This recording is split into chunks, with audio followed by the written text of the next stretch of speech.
continuar con el examen, digamos, con la patología neurológica, haciendo una introducción en lo que es la parte semiológica de la sensibilidad, ¿no? Así que bueno, la idea es describir un poco la parte, muy someramente la parte anatómica, lo importante del repaso del anatómico para la comprensión de los hallazgos, después con la semiología y la interpretación, y después hablar de los síndromes sensitivos que se dan habitualmente, que son los que tenemos que hacer diagnóstico con la semiología. Y por último, la clase de hoy involucra también el síndrome de Guillain-Barré como una enfermedad de los nervios periféricos, desmielinizantes. Entonces, empecemos hablando de que la sensibilidad es la función del sistema nervioso central por la cual el organismo adquiere conocimiento de las modificaciones del medio, de sí mismo y de los efectos, digamos, permitiendo al individuo protegerse o actuar para, digamos, manejar digamos, esos factores que puedan estar actuando. Debemos dividir a la sensibilidad en la no consciente, que está relacionada con los actos reflejos que uno va adquiriendo a lo largo de la vida, como por ejemplo el reaccionar ante un pinchazo, ante algo que nos quema, ante algo que nos asusta. Entonces, es como que hay una llegada sensorial a nuestro organismo con una reacción directa, digamos, ¿no? Esas cosas no las podemos manejar, ¿no? Entra dentro de la sensibilidad no consciente, pero ustedes ya han visto reflejos y han visto que los reflejos, que nosotros somos en una forma bastante más compleja, pero somos reflejos que funcionan, ¿no? O sea, tenemos un estímulo, tenemos una respuesta, sale de nosotros una respuesta. Básicamente todo lo que hacemos se puede, digamos, ejemplificar con un acto reflejo, donde hay un ingreso de un estímulo sensorial, sensitivo, y un egreso que es una respuesta motora, ¿no? Entonces, y después está la consciente. La sensibilidad consciente tiene que ver con la piel, o sea, la parte superficial, en donde la vamos a dividir en táctil, que es incluso el tacto fino discriminativo, o el tacto grueso, la sensibilidad térmica, que nos permite saber si estamos ante frío o calor, y la sensibilidad dolorosa, que ocurre ante el pinchazo o ante un estímulo, digamos, que despierte ese tipo de sensación. Después tenemos la sensibilidad muscular y ósea, acá, que ya forma parte de la sensibilidad profunda y los sentidos. Dentro de los actos no conscientes también tengan en cuenta cosas que nosotros directamente no hacemos conscientemente. Por ejemplo, nuestra posición. Nosotros estamos sentados en esta posición, yo particularmente estoy sentada, y estoy adoptando una posición que es respuesta a lo que siente mi organismo, sobre todo lo que sienten mis huesos, lo que sienten mis articulaciones, lo que me permite que yo esté en esta posición en la cual estoy. Por lo tanto, a eso nos referimos con estas situaciones reflejas. También tenemos que ver que los trastornos que pueden venir por lesiones en las vías sensitivas pueden ser trastornos generalizados, o sea, por ejemplo, una cuestión que afecte a la corteza sensitiva, entonces vamos a tener una afectación generalizada, o pueden ser localizados, si afecta solamente, por ejemplo, una raíz nerviosa y el componente sensitivo de dicha raíz. Pueden ser totales, o sea, total en el sentido que afecta a todas las sensibilidades, o solamente puede afectar a la sensibilidad superficial o no a la profunda. Y pueden ser parciales, o sea que afecta simplemente en partes, o disociadas. Entonces, vamos a ver que hay sensibilidad o trastorno de sensibilidad tipo siringomiélico, tipo tabético, tipo neuropático, cada uno de ellos va a tener ciertas características, ¿no? Hay un montón de términos que se aplican en esta parte del examen neurológico, como por ejemplo, tener en cuenta que estesia es sensibilidad, hace referencia al tacto básicamente, entonces anestesia es no sentir, hipoestesia es sentir menos, hiperestesia es sentir más, disestesia es sentir diferente, lo podemos decir como disestesia, parestesia, como términos parecidos, pero haciendo alusión a que la parestesia en general es una sensación desagradable, ¿no? Es distinto a lo normal, pero es desagradable, es molesto.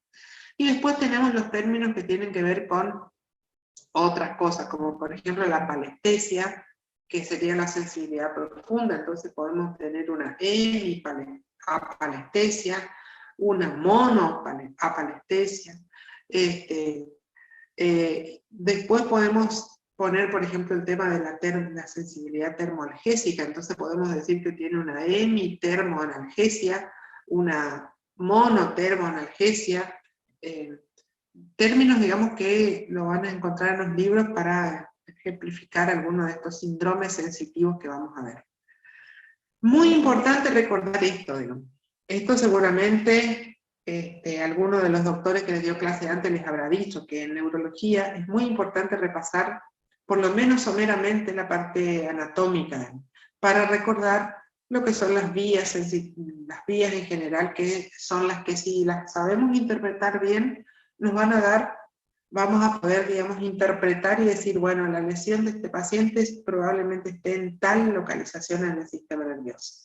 Entonces, para la sensibilidad tenemos que tener en cuenta dos vías. La vía lemniscal, que es la que lleva el tacto profundo, la sensibilidad profunda y el tacto epicrítico, perdón, que vendría a ser los haces de Golgi-Burdach, vía lemniscal, porque termina en el lemnisco medio, o pasa por ahí, y la extralemniscal. Entonces, presten atención, el grafiquito es muy conocido, está en el Cosio, pero también en el mismo que está en el Argente Álvarez, en donde tienen aquí ustedes el ingreso de las dos vías sensitivas. La vía lemniscal, que tiene su primer neurón acá en el ganglio sensitivo. Esta vía lemniscal ingresa, dijimos, lleva la sensibilidad profunda y la táctil epicrítica, ingresa por el nervio sensitivo, raíz posterior, hace su primer neurona está localizada acá, manda su axón que se localiza en el asta posterior de la médula, y asciende este axón hasta los núcleos de Golgi de Burdach a nivel vulvar, y ahí recién se produce el decusamiento, cruza hacia el lado contralateral, subiendo, digamos, de hecho, acá está la segunda neurona, los núcleos de Golgi de Burdach, segunda neurona. Acá sigue por la vía lemniscal y llega hasta el tálamo, en donde está la tercera neurona. Esta tercera neurona va a tener conexiones que van directamente a la corteza cerebral sensitiva. Esta es la vía, entonces, lemniscal. Como ustedes ven, dijimos, va homolateral hasta el bulbo, ahí se entrecruza, y ya va por el lado contralateral hasta terminar en la corteza.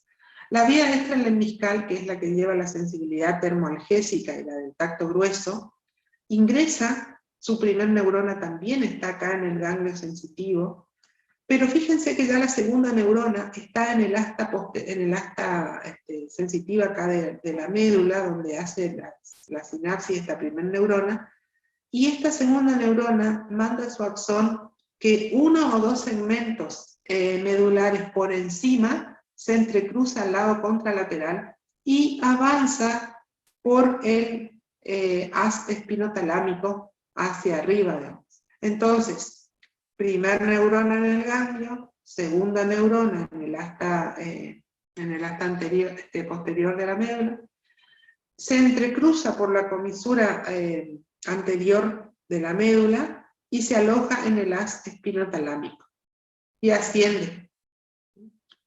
Asciende formando el haz espinotalámico hasta su conexión en el tálamo nuevamente, ¿no? Y haciendo irradiaciones nuevamente a la corteza sensitiva. Esto es muy importante tenerlo en cuenta porque cuando veamos los síndromes sensitivos medulares, aquí nosotros vamos a encontrar por qué se altera una sensibilidad o otra sensibilidad de acuerdo al sitio de la lesión. Otra cosa importante es más o menos recordar la distribución de los nervios. Entonces, recuerden ustedes que nosotros tenemos plexos y que tenemos distribución metamérica. Aquí esto simplemente es para que recuerden que tenemos toda esta distribución a tener en cuenta, pero por ahí más aún, más fácil o más interesante tener en cuenta es esta, que es la distribución metamérica. Entonces, como ustedes ven, cervical 2, cervical 3, cervical 4, cervical 5, y aquí ya empezamos con la cervical 5 que ya viene hacia abajo, lo mismo que la 6, que la 7, y vamos a tener distribuciones que ahora acá no se las puse, pero van a encontrar en cualquier librito, que son las distribuciones de los nervios en la mano. Entonces, por ejemplo, esto, el dedo pulgar y su base, la eminencia tenar, corresponden a C6, que es el nervio radial. Después, la parte del quinto dedo y parte del cuarto y el borde cubital de la mano corresponden a C8. El nervio mediano sería la región de los tres dedos, segundo, tercero y cuarto. Y eso es útil a los fines de cuando hacemos el examen para ver dónde está el tema, dónde está el problema. Lo mismo que C5 es el nervio que inerva al músculo bíceps, C6 inerva al músculo tríceps, bueno, y así sucesivamente. O sea, estas distribuciones son útiles, y fíjense lo mismo acá en el miembro inferior, la distribución de L1, que llega hasta la región de la ingle, L2 a la cara interna del muslo, L3 que ya llega casi a la cara interna de la rodilla y termina en la cara interna de la pierna, L4 que viene desde afuera hacia adentro y llega hasta el borde interno del pie. Por lo tanto, es el músculo es el nervio que nos permite hacer la dorsiflexión del pie. L5 que viene por cara posterior del muslo, después a nivel de la cara anterolateral de la pierna, y termina en la cara anterior, también me permite la dorsiflexión, y ese 1, que se lo miran acá atrás, sale en la cara posterior, va por toda la cara posterior del muslo y de la pierna, y llega al borde externo del pie, y que el S1 es el que nos permite pararnos en puntitas de pie. Entonces, si ustedes tienen que examinar a un paciente que está con un trastorno sensitivo o motor y le piden, levante las puntas de los pies, está evaluando L4, L5, póngase en puntas de pie, está evaluando S1. Nos sirve, es de mucha utilidad tener el recuerdo de la localización para saber dónde puede estar el nivel de la lesión.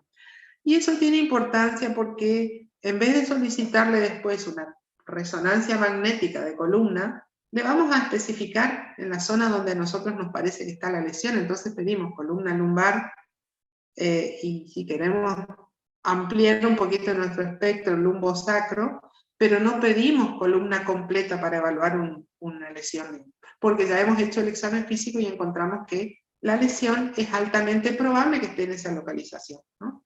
A eso se acompaña que, por ejemplo, si ustedes tienen falta de respuesta del reflejo patelar, saben que la lesión está entre L2 y L4, por ejemplo, ¿no?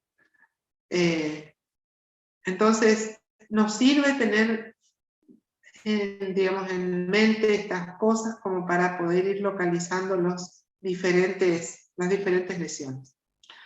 Entonces, teniendo en base esas, digamos, recuerdos anatómicos que ustedes en algún momento lo estudiaron y que tienen que repasarlos ahora, tenemos que pasar a la exploración del sistema sensitivo.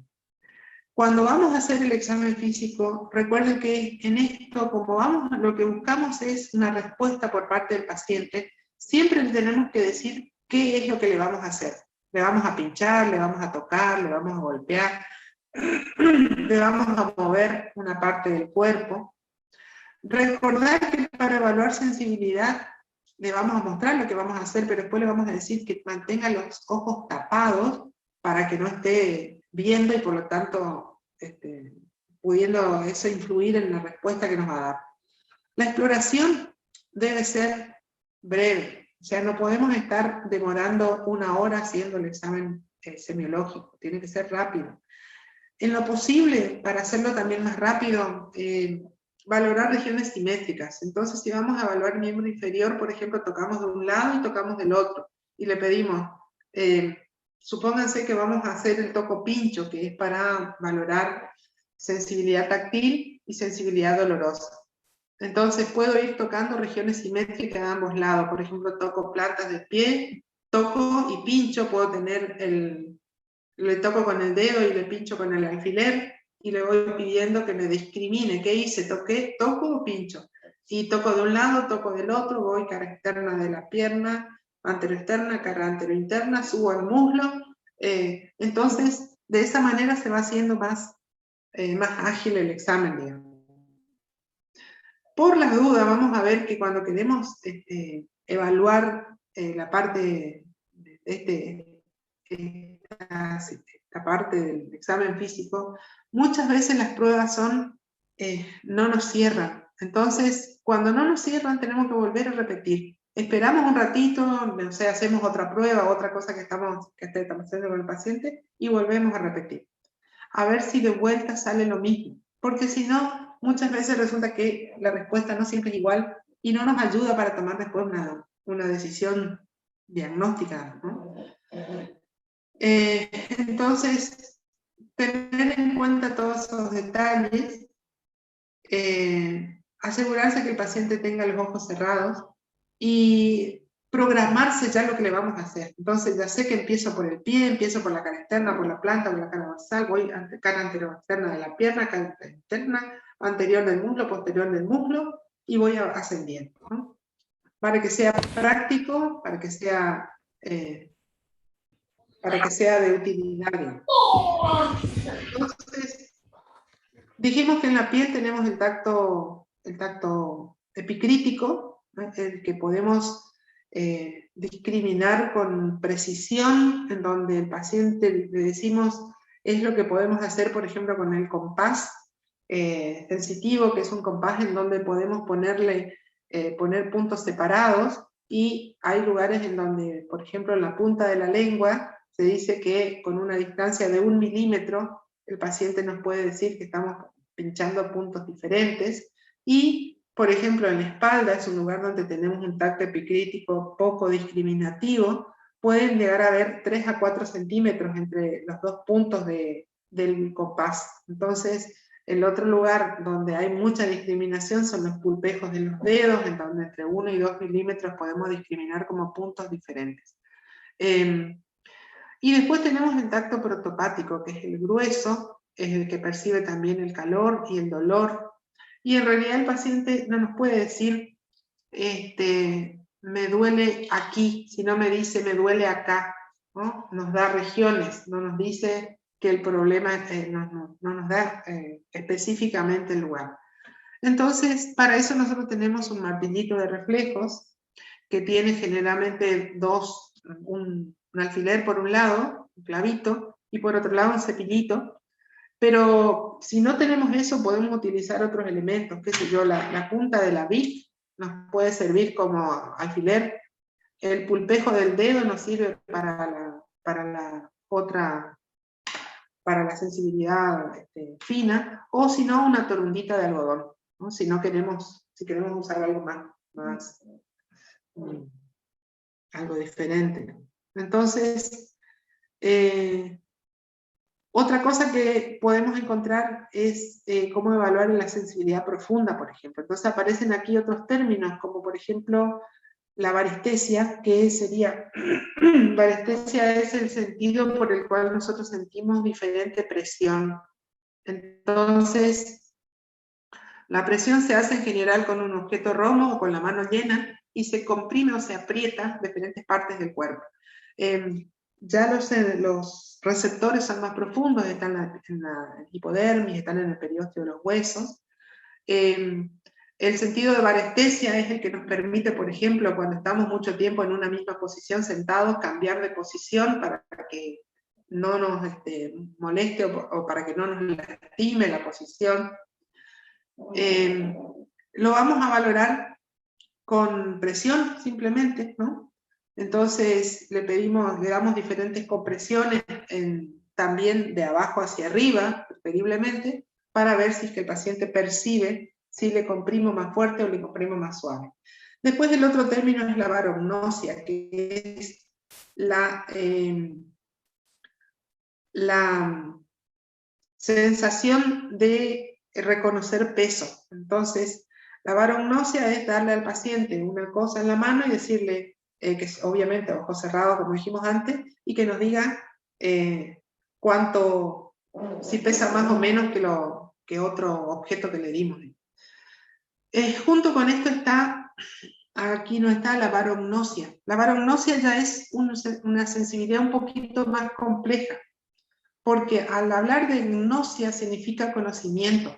Entonces significa que yo tengo que hacer la integración con la corteza sensitiva para decir con ojos cerrados lo que estoy reconociendo es, por ejemplo, una llave que tiene un determinado peso, que tiene una determinada temperatura y que tiene una determinada forma, ¿no?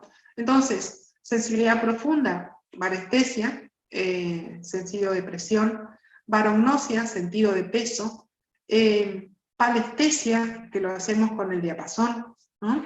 En general, también donde vamos a buscar la sensibilidad vibratoria o palestesia, la vamos a buscar por encima de la uña del dedo gordo del pie, en los maléolos externos e internos, en la rótula, en el trocánter, y si queremos seguir más arriba, en el esternón, en el extremo del acromion, y podemos, si queremos evaluar en la cara, en alguna superficie ósea, como puede ser la articulación temporomandibular o otra región. Entonces, ¿qué utilidad nos da esto? Sobre todo me interesa la sensibilidad vibratoria cuando yo estoy buscando un síndrome atáxico de tipo el cordonal posterior, en donde vamos a tener la apalestesia, en donde vamos a tener abarognosia y abarestesia, ¿no? Y podemos llegar a reemplazar la palestesia con la batiestesia, que hace alusión a la posición en el espacio. Entonces, lo que hacemos es doblar progresivamente un dedo o una parte del cuerpo con el paciente con ojos cerrados y pedirle que nos diga si está el dedo para arriba, para abajo, o si le hemos puesto pata, o sea, qué hemos hecho con la parte del cuerpo que estamos moviendo. Si ustedes no tuvieran un diapasón para evaluar palestesia, con la batiestesia, que es la posición en el espacio, compensan de alguna manera la falta del diapasón. Entonces, le mueven, esto también hay que repetir. Entonces se le mueve para arriba, para abajo, y se deja en una posición y se le pregunta en qué posición quedó. Si lo dice correcto, hay que repetirlo 2 veces por lo menos, y que nos diga que quedó correctamente, de acuerdo a como le hemos puesto. Y si no hay concordancia en las respuestas, hay que seguir con otra parte del examen físico y después volver a repetir, o hacerlo en otra, o hacer otro tipo de prueba. Entonces, esto hacemos, entonces, toco pincho,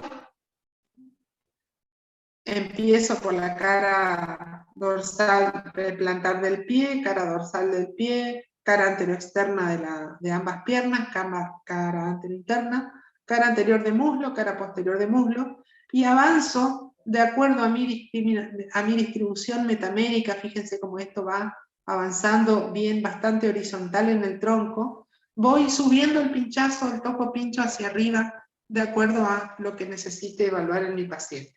¿Para qué me interesa esto? Sobre todo cuando tenemos lesiones medulares. Pacientes que han tenido accidente de tránsito, que han tenido fractura o lesiones de columna. Entonces, discriminar cuál es el nivel sensitivo me puede decir que la lesión de ese paciente está 1 a 2 segmentos más abajo en la médula. ¿Ah? Lo mismo, si supónganse tenemos un nivel sensitivo a nivel de la dorsal 10, ¿qué reflejo osteotendinoso estaría desapareciendo en este individuo? ¿Se acuerdan? ¿Alguno se anima a decir cuál es el reflejo que no tendría que tener el paciente? Porque está lesionada la raíz de la dorsal. Abdominal abdominal. Abdominal superior. No les escuché. Reflejo cutâneo abdominal, la parte superior. Sí, cutáneo abdominal. Inferior. Bueno, con respecto a los cutáneos. ¿Y los osteotendinosos?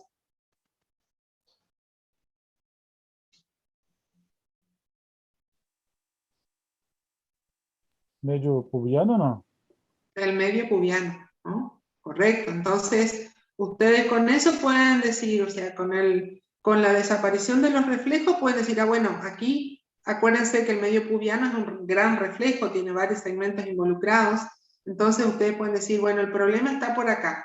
Hago el nivel sensitivo está en dorsal 10. Entonces, ¿de qué le voy a pedir la tomografía o la resonancia? Tóraco lumbar, porque yo sé que la lesión está localizada ahí. ¿Ah? Ahí voy a ver la fractura, la fractura medular, la ruptura o el hematoma o lo que fuera. Entonces, para eso me sirve evaluar. Y como les decía, hacemos eso, después hacemos el sentido de presión, o sea, la barognosia, varestesia, la palestesia o posición en el espacio, y con eso vamos a tener determinada, digamos, el examen de la sensibilidad y probablemente un diagnóstico. Nos queda esto otro, digamos, lo que les decía, la grafestesia y la estereognosia, que son dos sensibilidades combinadas, porque si ustedes piensan, estereognosia es reconocer formas o objetos. Entonces, yo reconozco un objeto porque puse en juego un montón de cosas, no solamente lo que sentí en la mano. Sentí, pero tuve que integrar, entonces tuve que integrar sensibilidad táctil, sensibilidad profunda, sensibilidad de tipo sensorial, tipo la vista, como para saber que lo que tengo en la mano es un llavero, un teléfono, una pelota de tenis, etc. Estereognosia. Entonces, para poder tener la estereognosia conservada, yo tengo que tener la corteza sensitiva indemne. ¿Ah? Si no puedo reconocer, o sea, si yo puedo decir, sí, tengo una cosa que es pesada, que tiene forma cuadrada, pero no puedo decir, es el teléfono, probablemente esté con una aestereognosia y tenga una lesión de la corteza sensitiva. ¿Ah? Y el otro término que también involucra una sensibilidad combinada es la grafestesia, que es lo que le hacemos al individuo, por ejemplo, pidiéndole que extienda la palma de la mano, una parte del cuerpo en donde la sensibilidad es bastante discriminativa, y dibujarle un círculo, una letra, un número, y que él pueda decir qué es, ¿no? También para que haya grafestesia tiene que estar la corteza, o sea, la última conexión de la vía sensitiva tiene que estar funcionando correctamente para que podamos hacer ese reconocimiento. Entonces, estas dos situaciones van a ocurrir cuando está lesionada la corteza sensitiva. ¿Qué síntomas puede tener un síndrome sensitivo? Claramente dolor, ¿no? Parestesias, disestesias. Acuérdense que dijimos que la diferencia está entre la sensación de disconfort que generan algunas sensaciones. Podemos tener dolor neuropático, o sea, el dolor es el dolor, digamos, en la cual no hay un estímulo, sino que simplemente o que estímulos mínimos generan una respuesta dolorosa exagerada. Eso es la alodinia, es que pasamos el dedo y el paciente siente como que le duele mucho.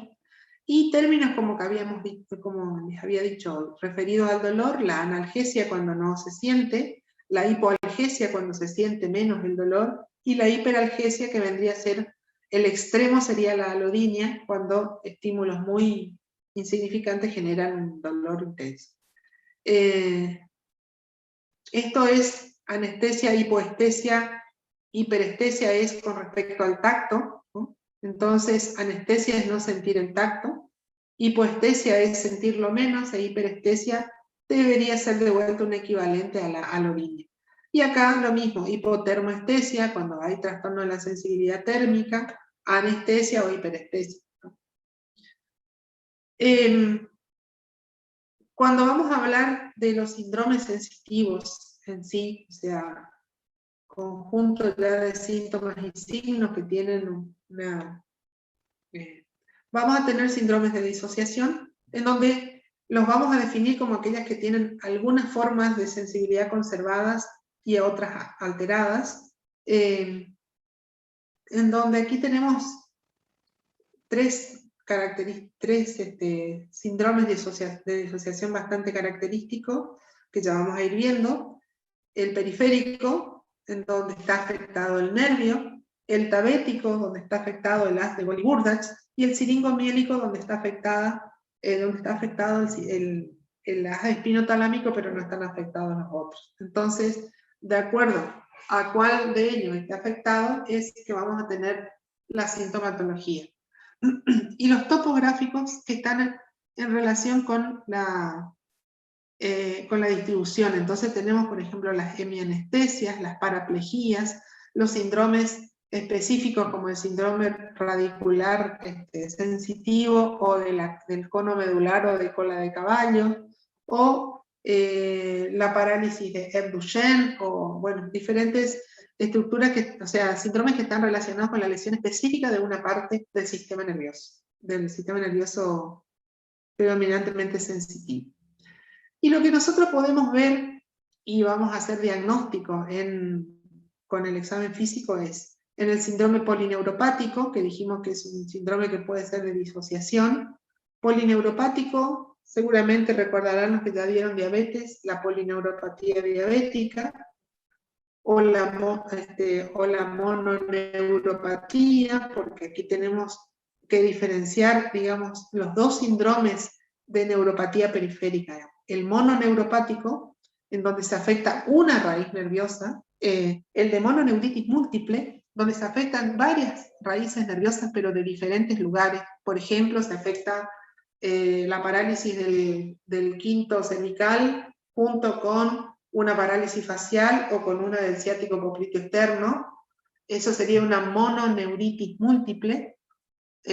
O una mononeuropatía, como por ejemplo una parálisis, sería una afectación del nervio trigémino facial, entonces tenemos una hemianestesia de la cara.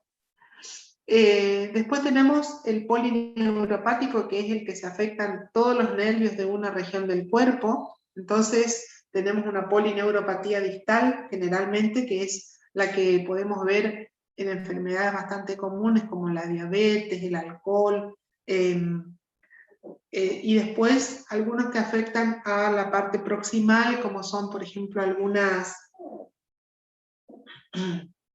enfermedades que afectan, por ejemplo, la neuritis por corticoides, que suele afectar más los nervios proximales. Después tenemos los síndromes radiculares, que tienen que ver con raíces nerviosas que están comprometidas o comprimidas por las estructuras óseas de la columna.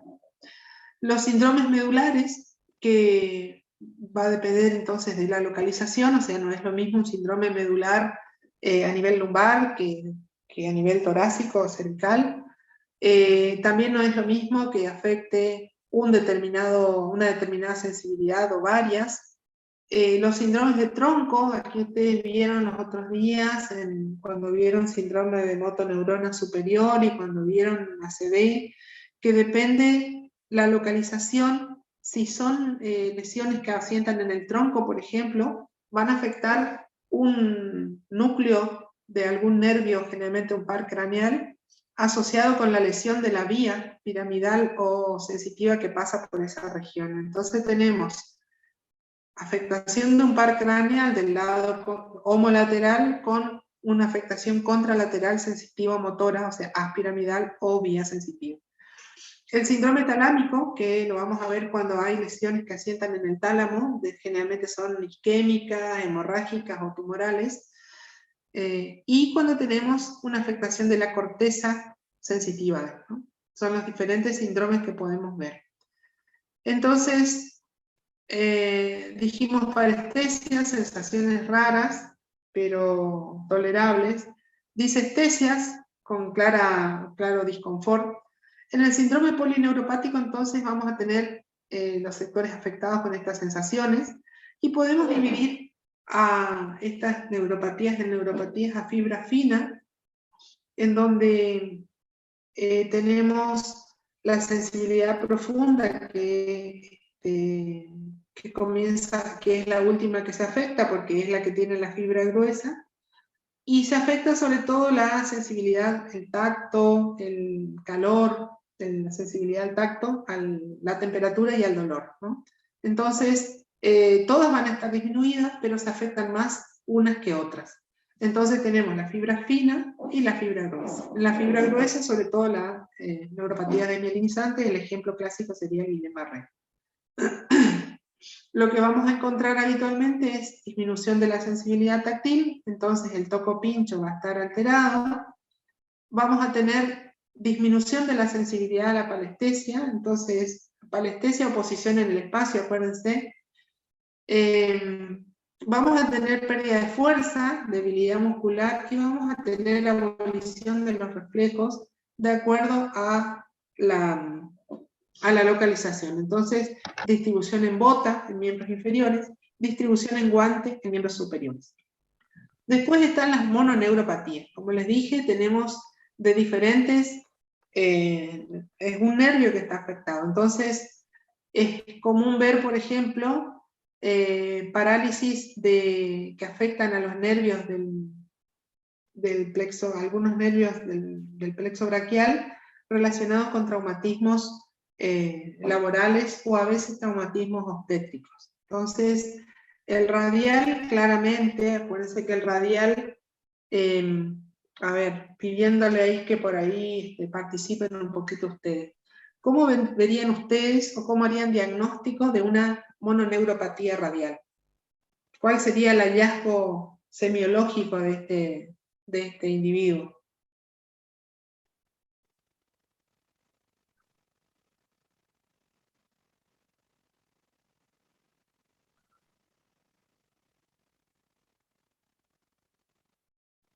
¿Alguien se anima a decir qué le va a pasar?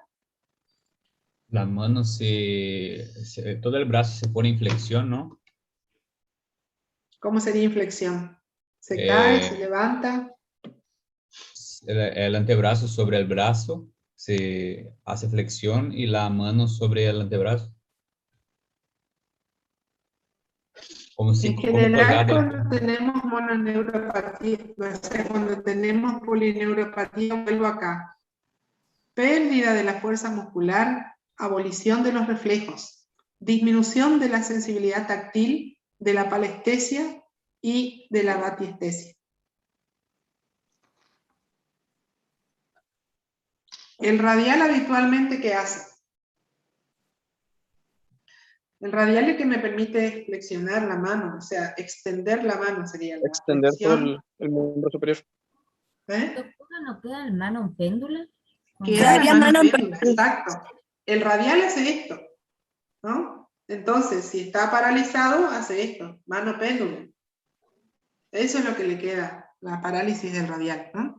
El paciente no puede hacer este movimiento. Entonces, cuando ustedes evalúan, hacen el examen físico, acuérdense que evalúan primero estado de conciencia, después evalúan fuerza, evalúan tono y evalúan reflejos.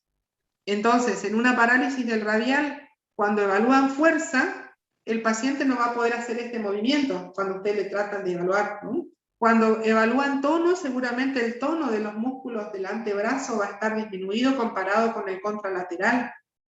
Cuando evalúan reflejos, ¿qué reflejo no va a salir?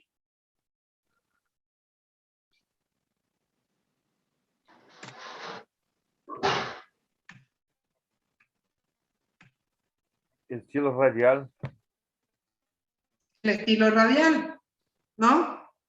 El que lo buscan percutiendo sobre la apófisis estiloides del radio, ¿no? No va a salir ese reflejo. Y después, cuando buscan la sensibilidad, no va a sentir el toco pincho en la zona de la eminencia tenar. Y no va a sentir la vibración. Acuérdense que el diapasón lo van a poner acá sobre el dedo pulgar, lo pueden poner acá en la articulación metatarso-falángica del primer dedo, ¿no? Entonces, con eso ustedes hacen el diagnóstico de la parálisis del nervio radial y hacen el diagnóstico clínico de mononeuritis radial. Entonces, sin tener conocimiento específico de haber leído la mononeuropatía radial, ¿qué se les ocurre que tendrían que hacer para estudiar esta situación? Ustedes hicieron diagnóstico de una mononeuritis, una mononeuropatía del nervio radial de la mano derecha.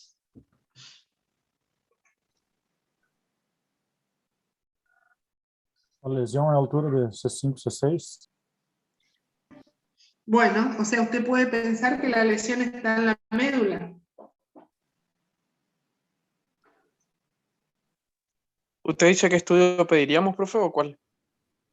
¿Sí? ¿Qué estudio le pedirían? Para decir, bueno, acá está el problema, tiene, no sé, un neurinoma, tiene una sección medular, una sección del nervio, tiene una compresión externa, o sea... Una resonancia ¿Una resonancia ¿de dónde? magnética cervical?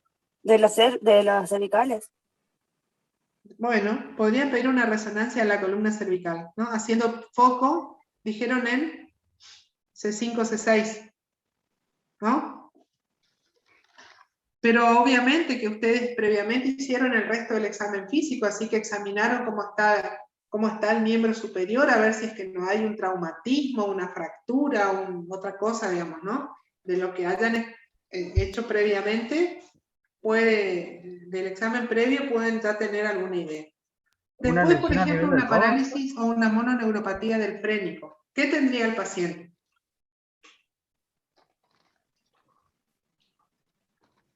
Paralizado un hemidiafragma. Bueno, paralizado en hemidiafragma. También lo pueden sacar por este examen físico, ¿verdad? Entonces le hacen la expulsión de las bases, le percuten, etc. El mediano. Acuérdense que el nervio mediano, la principal causa de lesión del mediano es el síndrome del túnel carpiano. Entonces, ahí hay algunos signos, signos especiales que buscamos, como por ejemplo la compresión sostenida sobre el túnel carpiano para ver si desencadenamos la molestia, o la flexión de la mano extrema, cosa de que comprimamos el tendón. Y el otro estudio que hacemos es percutir sobre el tendón, ay, me sale sobre acá la bandita. ¿Cómo? El túnel carpiano. Sobre el túnel carpiano, entonces, y desencadenan dolor. O sea, pueden hacer percusión, compresión o flexión, ¿no? Tinel, esto se llama Palen, son diferentes, tienen nombres propios, los signos de esto, pero si no se acuerdan, acuérdense, percutir, comprimir y dorsiflexionar, flexión anterior sería en este caso, tratando de desencadenar el dolor. Y obviamente el dolor se va a sentir en los 3 dedos centrales, ¿verdad? Para el cubital lo mismo. El cubital, recuerden que pasa por la corredera, aquí a nivel del codo. Entonces, aquí suele ser un lugar donde puede estar comprimido, donde puede estar presionado.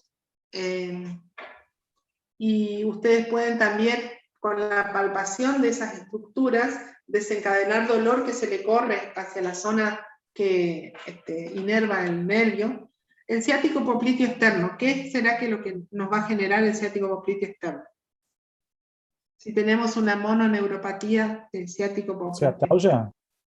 ¿Cómo? Ciatalgia? Dolor del ciático? No te escucho bien, a ver si se da. Ciatalgia, profe. Bueno, la ciatalgia sería un dolor que tiene un trayecto, que sigue el trayecto del ciático. Entonces, es un dolor que generalmente inicia a nivel de la región lumbosacra y se irradia hacia la cara externa del glúteo, cara lateral del muslo, y avanza hacia la pierna. Dependiendo qué raíz esté afectada, probablemente duela hacia la parte interna o hacia la parte externa. Entonces, la pregunta es, ¿el ciático popliteo externo qué función estaría cumpliendo? ¿Quieren que les vuelva la... A ver acá dónde está. ¿No generaría la caída del pie? Bueno, el ciático popliteo externo está inervando esta parte, digamos, ¿no? Entonces, si no está funcionando el ciático popliteo externo, el paciente no va a poder dorsiflexionar el pie y va a tener el pie caído, ¿no? De vuelta, marcha este paso? examinando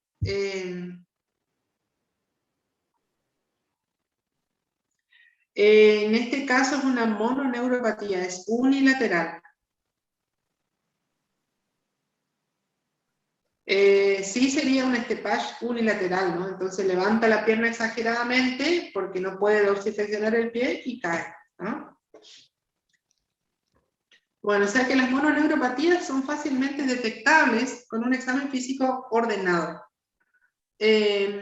Los síndromes radiculares, compresiones a nivel de la salida de los nervios de la médula, generalmente comprimidos por estructuras óseas. Entonces, lo más común son las discopatías, pero también tenemos compresiones vasculares por aneurismas, infecciones, espondilodicitis, o sea, infecciones de las vértebras, que generan abscesos y comprometen o comprimen en la estructura nerviosa. Entonces, aquí sí vamos a tener dolor y parestesia en el territorio de las raíces comprometidas, dolor que empeora con algunas maniobras que aumentan la presión intracraneana, como estornudar, reírse, hacer esfuerzo defecatorio.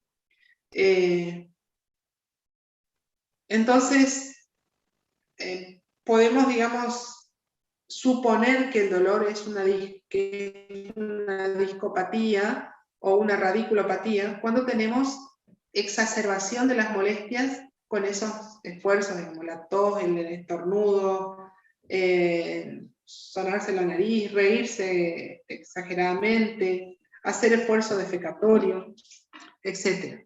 Aquí sí, entonces, vamos a tener, de acuerdo a la raíz comprometida, las características. Acuérdense que habíamos dicho, la radiculopatía que comprometía S1, comprometía la posibilidad de ponerse en puntas de pie, ¿no?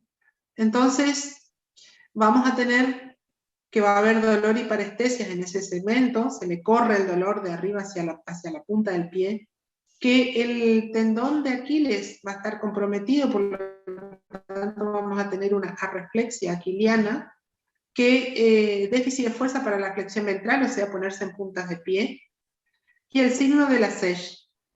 ¿Alguien leyó el signo de la SESH y nos puede comentar cómo es?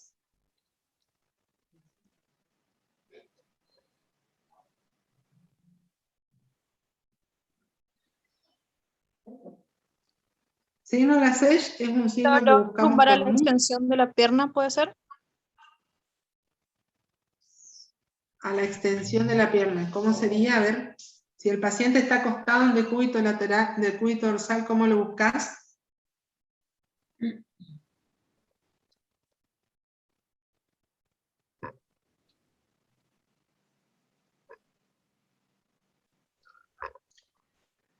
Bueno, el signo de la SESH lo buscamos con paciente en decúbito dorsal. Tomamos el miembro inferior por la pierna y lo levantamos en posición extendida. Generalmente cuando llegamos a 45 grados, o sea, cuando vamos haciendo esto, estamos distendiendo la raíz comprometida, la estamos estirando y eso genera el dolor. Entonces, levantamos la pierna, Si duelen los 45 grados, decimos que es un lasage positivo, y si no duele, lo que podemos hacer es la dorsiflexión del pie, a ver si desencadenamos, generando un mayor estiramiento del nervio, desencadenamos dolor, que sería el lasage sensibilizado cuando hacemos la dorsiflexión del pie, ¿no? Se hace con una pierna, con un miembro inferior, después se hace con el otro miembro inferior. No se hace con los dos juntos, ¿no? Dentro de todos los signos es uno muy fácil de buscar. El paciente está acostado en posición de decúbito dorsal en la camilla y lo podemos buscar fácilmente. Además, es muy notorio cuando el paciente que tiene una radiculalgia lumbar tiene lasage positivo.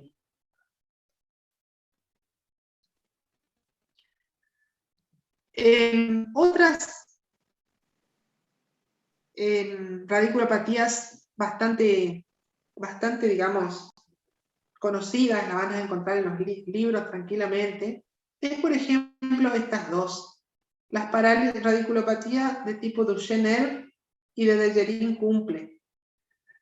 La de Duchenne generalmente son lesiones de la raíz 5 y 6 de la columna cervical, entonces sería la parte superior del plexo braquial, y lo que el paciente va a tener es la pérdida de fuerza y de los reflejos y todo lo que corresponde y de la sensibilidad del brazo fundamentalmente, pero que puede afectar a todo el resto del miembro superior. Y la de Dejerine-Kumple es una parálisis que afecta fundamentalmente la raíz 7 hasta la dorsal 1, y por lo tanto afecta también la región del hombro, la región cubital y con mucha frecuencia también el resto del miembro superior. No hay parálisis, o sea, hay una caída, una caída del miembro con imposibilidad, en el caso de la Dejerine, de elevar el miembro superior. Estas lesiones pueden ser traumas obstétricos, pueden ser accidentes de trabajo, accidentes, digamos, traumatismo en general, ¿no?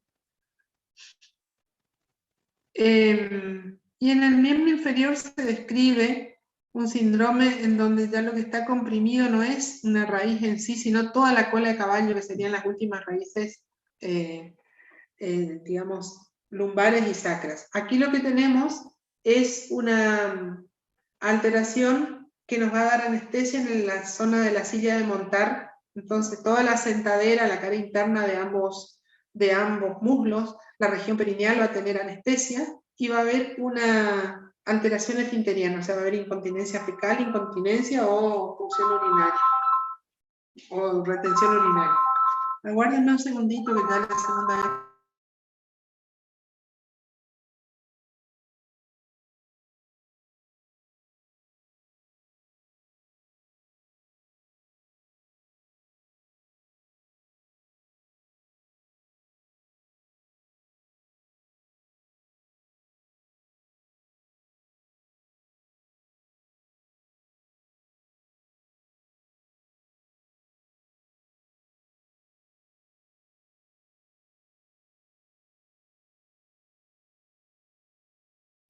Su micrófono, No profe, se está escucha, cerrado. profe. ¿Ahora sí? Sí, ahí Y sí. ahora se escucha. Síndromes medulares. En la médula dijimos que puede haber un síndrome de disociación o puede haber un síndrome de sección medular completa. En este caso no hay mucho problema, ¿no? Un síndrome de sección medular completa, generalmente por accidente, por herida de arma blanca o de arma de fuego, nos puede generar una sección completa de la médula y obviamente que toda la información, ya sea que sube o que baja, va a estar alterada. Entonces es común que tengamos pérdida de todas las formas de sensibilidad desde el sector lesionado hacia abajo, el síndrome piramidal que va a afectar a ambos miembros inferiores desde el lugar de la lesión para abajo, y el compromiso esfinteriano con la incontinencia fecal generalmente y con la retención de orina. Entonces, un síndrome de esto no ofrece mayores problemas porque vamos a darnos cuenta enseguida de que lo que está pasando, ¿no? El tema se produce cuando tenemos síndromes de sección medular parcial, donde se secciona, por ejemplo, solo la mitad de la médula. Entonces, también esto es común de ver en las lesiones por traumatismo, por heridas de arma blanca o arma de fuego, en donde vamos a tener, aquí ya está puesto, pero siempre mi idea es hacerle que ustedes piensen, digamos, qué va a pasar, digamos, ¿no? Si tenemos lesionada, supónganse, la mitad izquierda de la médula, a nivel, supongamos, de lumbar 2, vamos a tener seguramente de ese mismo lado una hemiparesia, porque acuérdense que la vía piramidal se decusa más arriba, entonces vamos a tener hemiparesia del mismo lado, una hemianestesia del mismo lado, porque también recuerden la vía de la sensibilidad profunda, haz de Golgi-Gurda, se entrecruza allá arriba en el bulbo, y vamos a tener una hemitermoanalgesia del lado contralateral a la lesión, desde 2 niveles por debajo de la lesión. Acuérdense que la vía extralemniscal entraba a la médula, hacía sinapsis, subía 2 niveles y se cruzaba. Entonces, cuando tenemos una sección medular parcial, vamos a tener esto, digamos, del mismo lado de la lesión, afectadas las vías que se entrecruzan arriba, y del lado contralateral a la lesión, la vía que se entrecruza en la médula. ¿Ah? Entonces, eso se conoce como síndrome de Brown-Séquard, es digamos, el síndrome de hemisección medular muy, muy interesante para poder interpretarlas a los hallazgos semiológicos y relacionarlo con las vías, pero por suerte muy poco común de ver. Síndrome de Brown-Séquard. Después tenemos los síndromes de los cordones anterolaterales. Los anterolaterales, ¿qué es lo que llevan? La sensibilidad que habíamos dicho se entrecruza en la médula 1 o 2 segmentos por arriba del sitio de la lesión, 1 o 2 segmentos por arriba de donde ingresó. Entonces, claramente, si tenemos alguna lesión que altere los cordones anterolaterales, espinotalámico, lateral y anterior, vamos a tener la pérdida de la sensibilidad superficial. Aquí está diferenciado la sensibilidad superficial y la termoalgésica, porque la termoalgésica se ubica en el lateral, en el espinotalámico lateral, y la superficial del tacto protopático se localiza en la parte bien anterior de la espinotalámico anterior. Entonces, pero básicamente lo que vamos a tener es una pérdida de la sensibilidad superficial y termoalgésica, 1 o 2 dermatomas por debajo del sitio de la lesión, del lado contralateral, porque acuérdense que esa se cruza, ¿no? Después tenemos dentro de los medulares los de disociación. La siringomielia es un síndrome en realidad en donde hay lesiones que comprometen el conducto del epéndimo, ¿no? Y que afectan a varios niveles, o sea, podemos tener una lesión a nivel cervical, otro a nivel dorsal, otro a nivel lumbar, en donde vamos a tener compromiso alrededor del conducto del epéndimo. Entonces, lo que afecta son las fibras que se entrecruzan a ese nivel, hacia espinotalámico lateral. Entonces, lo que vamos a tener alterado va a ser la sensibilidad termoalgésica, que es por donde se cruza, la táctil protopática queda conservada y la táctil discriminativa que va por el haz de Golgi-Gurda también está conservada. Pero sería muy fácil si fuera todo igual de arriba abajo. En la siringomielia las lesiones están suspendidas porque tenemos una lesión a un nivel, otra lesión a un nivel. Entonces, sí o sí hay que hacer todo de arriba abajo para decir, bueno, aquí a nivel de dorsal 10 parece que hay algo, a nivel de cervical 7 parece que hay algo. Entonces, son lesiones suspendidas, no es que van a estar en todo. Estas lesiones siringomiélicas pueden aparecer, por ejemplo, relacionadas con tumores, menos frecuentemente, pero no del todo, relacionadas con accidentes cerebrovasculares que comprometen la circulación medular, y con la siringomielia, que es una enfermedad ya específica, ¿no? Entonces, recuerden que el problema de la siringomielia es que está suspendida, o sea que no es que está a todo nivel, sino que vamos a tener en diferentes niveles. Entonces, abolición de la sensibilidad termoalgésica, conservación de la sensibilidad táctil. Después tenemos el tipo tabético. Este sí lo solemos ver con frecuencia. Por ejemplo, lo podemos ver lo podemos ver en la diabetes, lo podemos ver en estadios finales de neuropatía avanzada, lo podemos ver en la neurosífilis, que no se ve tanto en esta altura de la vida, pero se ve, y lo podemos ver también en pacientes que han tenido que han quedado con secuela o que tienen una lepra lepromatosa, ¿no? Después tienen estas otras causas menos, la esclerosis múltiple, enfermedad que está en aumento en esta época de la vida en que vivimos. Se ha descrito el HIV y el HTLV1 o virus de linfotropo humano asociado a inmunodeficiencia tipo 1, que afecta fundamentalmente, digamos, da una lesión, fue uno de los virus previos al HIV. Vendría a ser el HIV, por ejemplo, es el HTLV3 o 4, no me acuerdo. El HTLV1 que puede causar lesiones medulares de tipo mielitis, ¿no? Entonces, en el síndrome tabético, ustedes van a tener la apalestesia en los miembros inferiores, entonces la sensibilidad al diapasón va a estar abolida. La posición en el espacio probablemente esté alterada, pero puede ser que conserve la sensibilidad al dolor y la temperatura, o sea, el toco y el pincho, el paciente siente. Pero la varestesia, la varognosia, la batiestesia no van a estar presentes. Aquí vamos a tener la marcha táxica, es este paciente que tiene que caminar mirando los pies y levantando exageradamente el pie, cosa que caiga y golpee el talón en el suelo para él sentir. Se dice de hecho que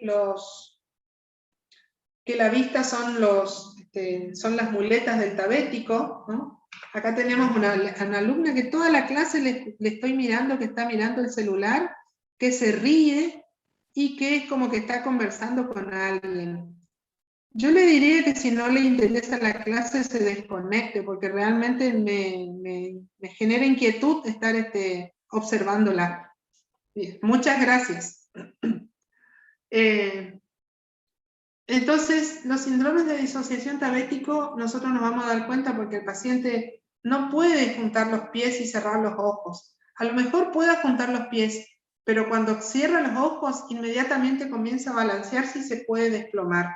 Entonces, ustedes van a ver que el paciente puede pararse con los pies juntos siempre y cuando esté mirando sus pies, pero no puede cerrar los ojos, ¿no? Camina con la marcha taconeante, golpeando los pies y mirándose hacia el suelo. Después tenemos los síndromes que ya son más bien corticales, ¿no? Entonces, los síndromes de hemianestesia, que ya son arriba, digamos, ¿no? Entonces podemos hablar del tálamo, el centro de integración de todas las sensibilidades, ¿no? Entonces, toda lesión isquémica que lesione el tálamo, o tumoral, o degenerativa, nos puede dar un síndrome sensitivo contralateral, porque acuérdense que las sensibilidades del otro lado terminan en el tálamo, ¿no? Es todo contralateral. Puede ser subcortical cuando afecta la sustancia blanca, y ahí acuérdense que va la vía piramidal. Entonces, siempre que tenemos lesiones que afectan la sustancia blanca subcortical, probablemente tengamos una hemiplegia contralateral con una hemianestesia contralateral. Y cortical son aquellas lesiones que afectan el área, la corteza gris y la corteza cerebral del área somatestésica, en donde ahí vamos a tener esas sensibilidades combinadas alteradas que habíamos dicho, ¿no? La agrafestesia, aestereognosia, imposibilidad de discriminar puntos separados. También podemos encontrar las hemianestesias alternas, que tienen que ver con los síndromes de tronco, los síndromes alternos que ustedes han visto en la clase previa creo que les dio el doctor Vera, de síndrome de motoneurona superior. Entonces, dependiendo dónde esté la lesión, vamos a tener diferentes alteraciones. Entonces, si asienta en el tronco, vamos a tener seguramente una anestesia de la mitad de la cara, del lado de la lesión, porque afecta al núcleo del quinto, y vamos a tener una anestesia de los miembros y del hemitronco del lado opuesto a la lesión. Acuérdense que ya viene cruzada la sensibilidad, y que la anestesia va a ser disociada porque no va a comprometer todas las formas, ¿no? Cuando son síndromes de tronco. Si son síndromes, bueno, un síndrome que se describe mucho en el tronco es el síndrome PICA, digamos. Es el infarto de la arteria cerebelosa posterior inferior, que también es un ejemplo de cómo una lesión en una determinada zona del encéfalo nos va a dar una gran cantidad de alteraciones porque afecta troncos y afecta vías. Entonces fíjese en este síndrome que tiene nombre propio, Wallenberg, infarto de la arteria PICA, vamos a tener afectación de múltiples pares craneales, de haces espinocerebelosos, espinos talámicos sensitivos y de vías simpáticas. Entonces, vamos a tener la hemianestesia con disociación siringomiélica de tronco y miembros, o sea que va a haber alteración de la sensibilidad termoalgésica con conservación de la táctil y de la profunda. Vamos a tener eso del lado contralateral, más una parálisis palatofaringia por afectación del 9 y 10º par, más signo cerebeloso por afectación del haz de espino cerebeloso, más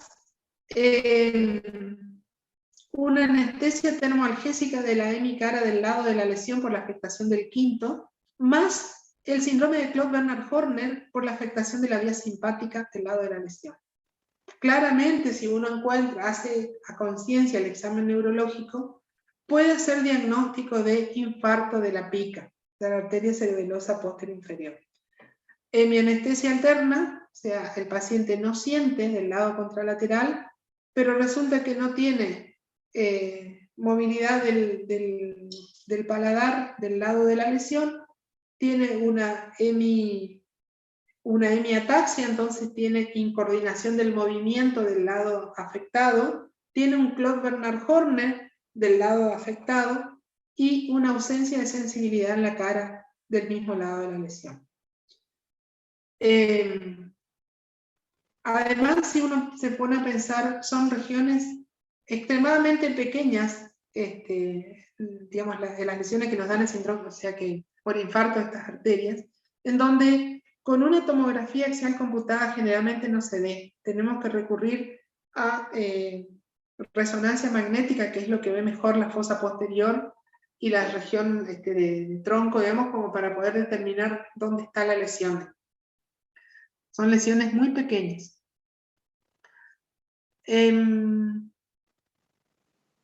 Bueno, este sensitivo parapléjico ya lo hemos hablado. Generalmente tenemos ese es el síndrome completo, digamos, hay todo, ¿no? Hay ausencia de movilidad y ausencia de sensibilidad. El síndrome talámico.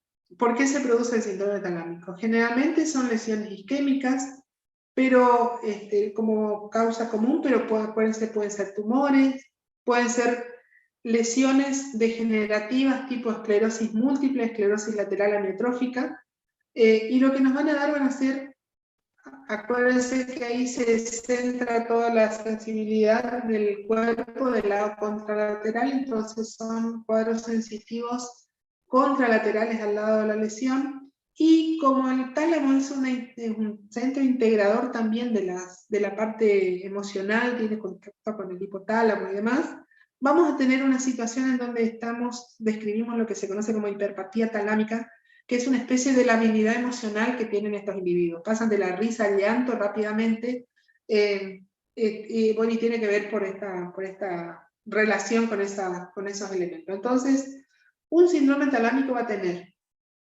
una hemiparesia fugaz, porque pasa cerca de la vía piramidal, una hemicorea, hemiatetosis, hemitemblor, hemiataxia, porque si ustedes recuerdan y han repasado, en el tálamo no solamente integra lo sensitivo, sino que hay una integración con otros elementos como los centros de los núcleos de la base, que regulan los movimientos asociados, con los haces espinocerebrales, o sea, con haces que van al cerebelo, y tiene relación con los otros, o sea, con otros segmentos del encéfalo. Entonces, vamos a tener una hemiataxia del lado de la lesión, pero vamos a tener un cuadro sensitivo contralateral, ¿no? Entonces, movimientos involuntarios, temblor, hemiparesia, con la alteración sensitiva del lado contralateral en un cuadro de labilidad emocional muy importante.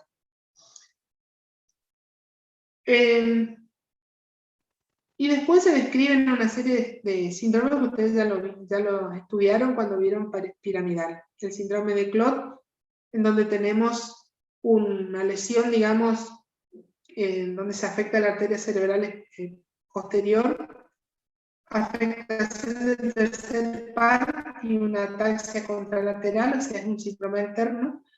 El síndrome de Weber es un síndrome muy lindo de detectarlo, porque tiene la parálisis del tercer par del lado de la lesión, o sea, ojo desviado hacia afuera y abajo, y la hemiplegia del lado contralateral.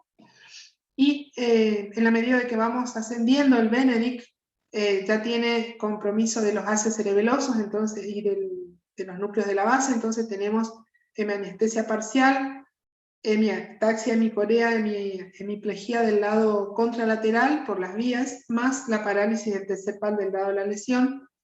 Siguiendo más arriba tenemos el Miller-Gruber, en donde hay la hemiplegia brachiocular por afección piramidal contralateral, con hemianestesia y parálisis facial homolateral, o sea, afectación del quinto y séptimo del mismo lado. Siguiendo los vulvares, vulvar anterior, el síndrome de Babinski-Nagioti, son diferentes lesiones que van a depender entonces de la localización. El vulvar anterior vamos a tener compromiso del nervio hipogloso, del núcleo del hipogloso, con la hemiplegia. El Babinski-Nagioti tendremos el síndrome cerebeloso del lado de la lesión. ¿Alguien habló? Una pregunta, ¿el vulvar anterior es el síndrome de Jackson también se dice? Sí. No. Todos tienen nombre propio. El tema es que los nombres propios son tramposos, porque por ahí no nos acordamos bien de todos los nombres propios. Lo que uno tiene que tratar de acordarse son de las lesiones, de los hallazgos semiológicos acá. Que sí, ahí sí, si nos equivocamos porque no pensamos. Los nombres propios es muy difícil acordarse. De hecho, yo no me los acuerdo. O sea, el único que me acuerdo es me acuerdo bien, es el del Weber. Y el Weber va acompañado de uno que tiene además, que es el de Benedict, digamos, que es igualito, solo que se le agrega el hemisindrome cerebeloso también, digamos, ¿no? Son las dos que me acuerdo porque, no sé, porque me resultan fácil de recordarme. Todos los demás, los nombres propios, me cuesta mucho.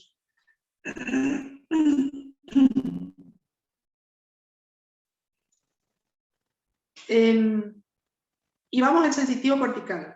Aquí hay descrito de acuerdo al lado. Acuérdense que tenemos nosotros un lado dominante, en donde es más, donde depende si somos diestros o zurdos, ese va a ser nuestro hemisferio dominante, y eso va a determinar también que tengamos las alteraciones.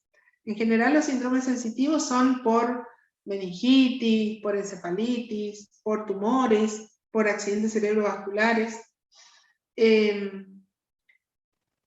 Y lo que vamos a tener va a ser que el paciente siente, digamos, ¿no? O sea, a uno le pincha y él le duele, a uno le toca y él siente, pero no puede determinar localización, por ejemplo, y no puede hacer estas sensibilidades combinadas, digamos, en donde necesitamos la la capacidad de integración que ofrece la corteza cerebral.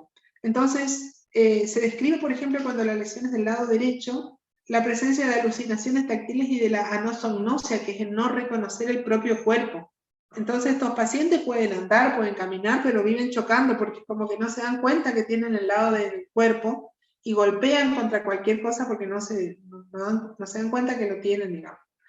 Y si afecta, por ejemplo, en una persona diestra, la corteza sensitiva, tenemos este síndrome que tiene nombre propio, el síndrome de Gerstmann, en donde el paciente puede, digamos, además de los trastornos sensitivos como la estereognosia, la resistencia, tiene la imposibilidad de realizar cálculos. Conoce los números, puede decir es el 125.380, pero si le decimos sumale 2, no lo va a saber hacer. Ha perdido la capacidad nuevamente de hacer una asociación de ese conocimiento, digamos, ¿no? Viene a calcular. Bueno, como ustedes pueden ver, con un buen examen físico uno puede llegar a determinar, por lo menos, tal vez no decir que tenga tal vez no nos acordemos exactamente si la lesión está a nivel del bulbo, de la protuberancia del pedúnculo, pero sí podemos decir que es un síndrome de tronco, sí podemos decir que es un síndrome cortical, que es un síndrome talámico, porque podemos ir dándonos cuenta de acuerdo a los hallazgos que vamos teniendo. Y lo mismo si es periférico. La ventaja de poder integrar estas cosas que hemos dicho, el examen de la parte motora, o sea, de evaluar la fuerza, los reflejos, el tono, de evaluar la sensibilidad sensitiva y profunda, estableciendo dónde están los déficits, nos puede decir dónde está la lesión y nos limita la solicitud de estudios complementarios o incluso de las intervenciones que tengamos que hacer.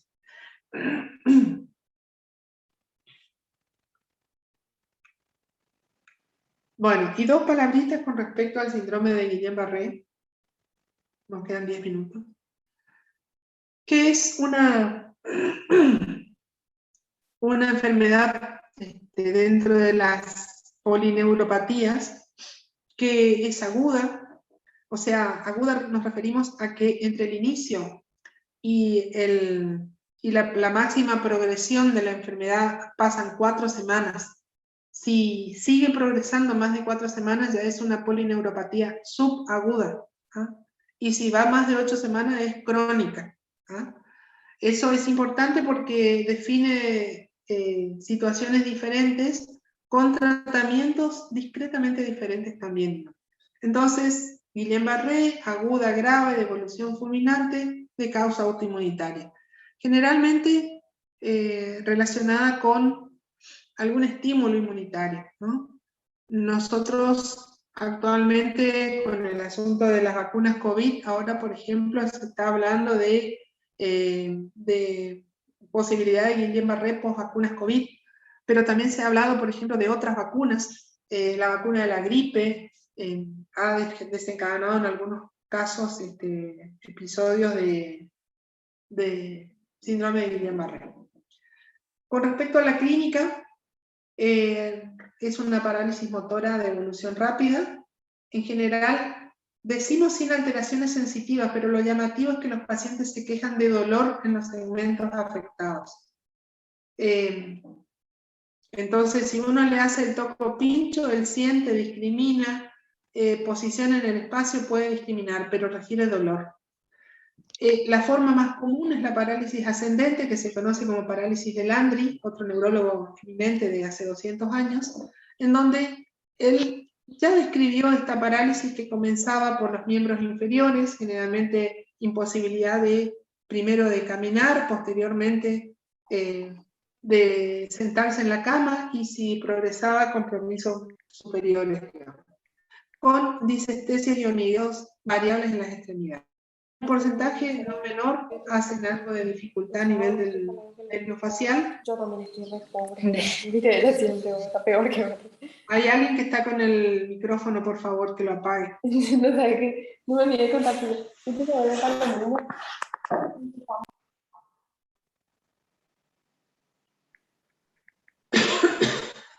Y la otra cosa cosa que ustedes van a ver con mucha frecuencia cuando vean un Guillain-Barré es que lo que tenemos es la habilidad autonómica. Estos pacientes tienen variabilidad de la presión arterial cardíaca, comienzan a tener dificultades con gran secreción salival o de moco, o sea, tienen una disautonomía muy particular, digamos. Esa es su forma más básica, más común de ver, digamos, que es la parálisis ascendente. Después van a ver que si la enfermedad avanza, podemos tener cuadriparesia, cuadriplegia, necesidad de asistencia respiratoria, y junto con esto, las grandes alteraciones autonómicas, ¿no? La tendencia a la variabilidad de la presión, arritmias, generalmente de forma de taquiarritmias, que comprometen más aún la evolución. Y como les dije, el dolor, la sensación de dolor en los músculos afectados. Dentro de los antecedentes hay que buscar siempre un proceso infeccioso, hay que buscar una vacuna, o hay que buscar antecedentes de alguna infección por estos virus. Fíjense que se describe que hay enfermedades infecciosas o gastrointestinales, dentro de ellas el Campylobacter jejuni, dentro de las intestinales, que tienen una relación bastante de relación causal. Ahí se ha estudiado, de hecho, que hay reacción cruzada entre los antígenos que expresa el Campylobacter jejuni con algunos que expresan la mielina. Entonces, a partir de ahí surge la reacción inmunitaria que ataca la mielina. Pero también se ha visto en este último tiempo, si ustedes recuerdan, muchos deben ser brasileños y demás, que hay hacia la zona del norte, ha comenzado a aparecer el virus Zika, el virus de la chikungunya, el dengue mismo, digamos, en nuestra zona. Son virus que están relacionados con un aumento de la aparición de Guillain-Barré. Lo que vamos a notar en estos pacientes que vienen con esta parálisis ascendente, que como criterio de hecho diagnóstico tenemos que hacer una punción lumbar, y en la punción lumbar vamos a encontrar lo que se conoce como la disociación albúmina citológica, en donde hay elevación de proteínas con normalidad en la celularidad del líquido cefalorraquídeo. Todo esto yo se lo voy a pasar, así que lo voy pasando. ¿Cómo hacemos diagnóstico, digamos? Debilidad progresiva en ambas extremidades inferiores, arreflexia osteotendinosas, que progresa desde días a 4 semanas, que es simétrica, que tiene alteraciones sensoriales leves como disestesias, parestesias, que puede incluir una paresia del facial o una plejía, que a las 4 semanas el paciente detiene la progresión y de hecho comienza a mejorar, que hay disfunción autonómica, o sea, hipotensión postural, hipertensión, taquicardia, bradicardia, que encontramos la disociación del líquido cefalorraquídeo y que encontramos en un electromiograma pruebas compatibles con una desmielinización, que sería la conducción nerviosa lenta, las latencias prolongadas y las respuestas tardías anormales. Con eso uno tiene fuertemente la forma de hacer el diagnóstico. Entonces, certeza diagnóstica, debilidad bilateral y flácida de los miembros inferiores, ausencia de reflejos osteotendinosos de miembros inferiores, enfermedad que evoluciona hasta 28 días, diagnóstico sin diagnóstico alternativo, disociación albúmina citológica y electromiograma compatible. Con eso nosotros tenemos certeza en el diagnóstico. Sí hay que considerar diagnósticos diferenciales. Entonces, la diabetes no se comporta generalmente aguda, pero en casos muy raros puede presentarse como un cuadro de parálisis flácida de los miembros inferiores. Más común en forma crónica. Intoxicación por metales pesados, poco común de ver. Deficiencia por vitamina B12 actualmente se ve más porque tenemos más pacientes vegetarianos, veganos, que consumen metformina, que bueno, hay, digamos, condiciones que por ahí favorecen el déficit de la vitamina B12. Las enfermedades de motoneuronas, entonces aquí tenemos los síndromes como la ELA, la esclerosis múltiple. Nosotros no tenemos acá enfermedad del IME, etcétera, otras drogas, demás que hay que tener en cuenta. Entonces, se establece una clasificación de gravedad de acuerdo a los síntomas. Entonces, grado 1 es con el paciente que puede andar normalmente, solo que tiene debilidad. Grado 2, que el paciente puede caminar 5 metros sin ayuda. Grado 3, que camina 5 metros pero con ayuda, arrastrando los pies. Grado 4, que no puede moverse. Grado 5, que está en asistencia respiratoria mecánica. Y grado 6, que sería la muerte. La recuperación puede ser de semanas a meses hasta que se recupere. Después hay variantes. Tal vez dentro de las variantes más comunes se describe el síndrome de Fisher, donde el paciente comienza con una oftalmoplegia, donde hay una parálisis generalmente unilateral de los pares craneales, con un cuadro de ataxia, ¿no? De incoordinación motora, ¿no? Y después te describen estos otros. No son, lo clásico es lo que les mencioné recién. Estos son síndromes de muy poca prevalencia, de baja frecuencia de presentación. Entonces, para el tratamiento de un Guillain-Barré, tenemos que dividir como siempre lo que es medidas generales, o digamos no medicamentosas, y medidas específicas o medidas medicamentosas. Entonces, importa, por ejemplo, el reposo adecuado en la cama, evitando posiciones viciosas que vayan a generar problemas posteriores. La kinesioterapia, el manejo correcto de las vías venosas, tener controlados los signos vitales, la monitorización cardiovascular, tener en cuenta que el paciente está postrado, entonces aumenta el riesgo de tromboembolia venosa, así que hacer la profilaxis correspondiente. Manejarse con sonda vesical si es que el paciente está con compromiso esfinteriano, y hacer el apoyo emocional tanto al paciente como a la familia. Después viene el plan específico, el tratamiento específico. El tratamiento consiste en uno u otro de estos que he puesto acá. O hacen inmunoglobulina o hacen plasmaféresis. Los dos tienen la misma efectividad, son altamente efectivos. Y se ha demostrado que si se hacen las dos cosas, no es que mejora la efectividad, digamos, o sea, tiene que hacerse o uno o el otro. Entonces, inmunoglobulina intravenosa en 5 infusiones hasta 2 gramos por kilo de peso corporal, o plasmaféresis durante 4 o 5 días haciendo intercambio de plasma a razón de 40-50 mililitros por kilo de peso, ¿no?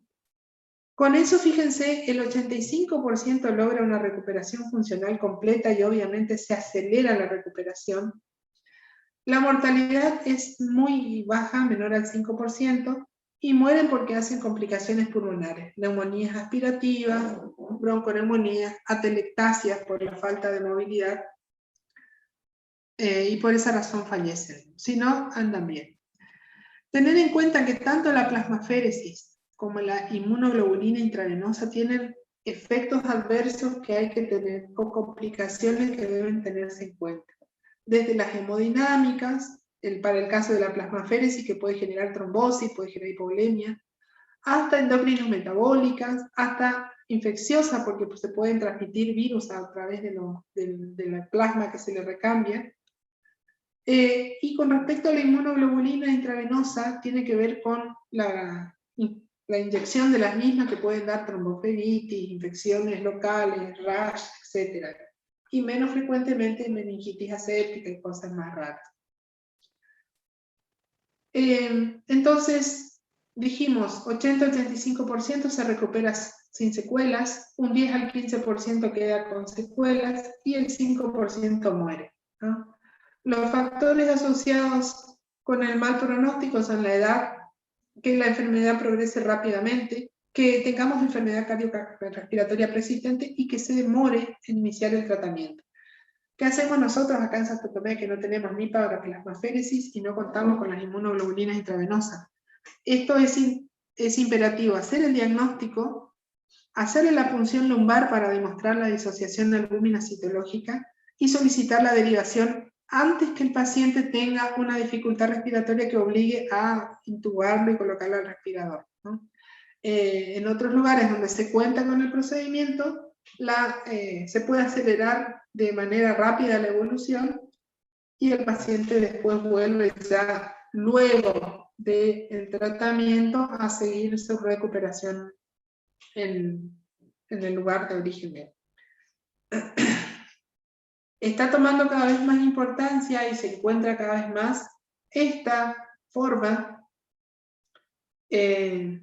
la DPIC, en sus siglas en inglés, que es la polineuropatía desmielinizante inflamatoria crónica, que es exactamente el Guillain-Barré, solamente que aparece más lento, generalmente dura más de 2 meses en ir progresando la debilidad.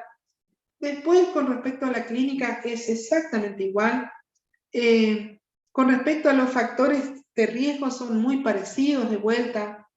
Hay una base inmunitaria, hay historia de adicción, de infecciones virales previas, etcétera, que pueden contribuir a la aparición de esta forma, y que, a diferencia del Guillain-Barré, que no responde con corticoides, hay que hacerle inmunoglobulina o plasmaféresis, estos responden a dosis altas de corticoides. Entonces, se les tiene que colocar a 1 miligramo kilo, y generalmente responden bien. Si no hay buena respuesta, tenemos la chance de hacerle la inmunoglobulina intravenosa o la plasmaféresis, o otros inmunosupresores como azatioprina, ciclofosfamida. Se asocia, como les dije, con otros virus, con otras enfermedades, y básicamente hay que tener en cuenta que si estamos ante una polineuropatía desmielinizante crónica, hay que solicitarle serología para hepatitis B, hay que pedirle un reumatograma con FAN, anti-DNA, factor antinúcleo, etc.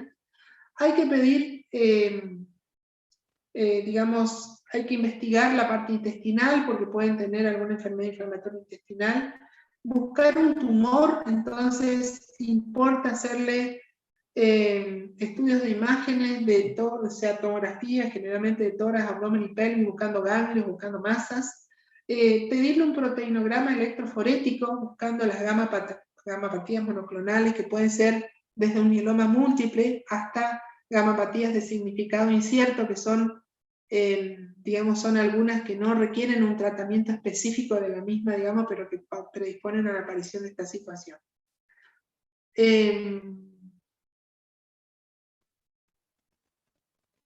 Bueno, lo que les dije recién es muy similar, salvo en el tiempo, al Guillain-Barré. Excepcionalmente uno puede pedir, por ejemplo, una conducción nerviosa, un electromiograma, una biopsia de nervios, generalmente se hace el nervio sural, o de las zonas comprometidas, o sea, si tiene debilidad en miembros inferiores, se busca el músculo más debilitado, y a ese músculo se lo biopsia para encontrar las fibras nerviosas. Y se tiene que también tener en cuenta que si se va a hacer los dos estudios, o sea, si se va a hacer la biopsia y el electromiograma, conviene no tomar biopsia de un nervio o de una zona en donde se le colocó los electrodos para el electromiograma. Tiene que ser una zona que no haya sido estimulada por el estudio electromiográfico. Y bueno, tratamiento, corticoides, intercambio plasmático, o sea, plasmaféresis, inmunoglobulina, azatioprina, ciclofosfamida si hace falta. Diagnósticos diferenciales, una larga lista de cosas, hasta incluso se puede considerar como un síndrome paraneoplásico. Por eso es importante buscar algún cáncer, algún tumor oculto. Y esa era la... Doctora, ¿ustedes con el Sí. tratamiento azatioprina y cuál otro medicamento más? ciclofosfamida. Son dos inmunosupresores que en general son de primera línea para cuando, digamos, cuando no responden a la corticoterapia sola. Doctora, una duda, por favor. Bueno, chicos. En el caso del tratamiento del síndrome de Guillain-Barré, cuando se hace la inmunoglobulina o la plasmaféresis, depende del grado, de la gravedad que yo voy a elegir. Si tenés diagnóstico, va a depender del grado de la gravedad. ¿Sí? O sea, si es un paciente que está con un compromiso ya grado 2, debería hacerse el tratamiento si está disponible. Porque acelera la evolución, o sea, el paciente se recupera más rápido. Si no, tenemos un tiempo de evolución bastante largo, meses a veces hasta que se recupere por completo. Gracias. Bueno, ¿nos vamos, chicos? Doctora, el parcialito de hígado. Ya les voy a avisar. Ah, perfecto, muchas gracias. Muy bien. Chao, doctora, hasta luego. Luego. Gracias, doctora. Gracias, doctora. Chao. Gracias, hasta luego. Doctora. Gracias.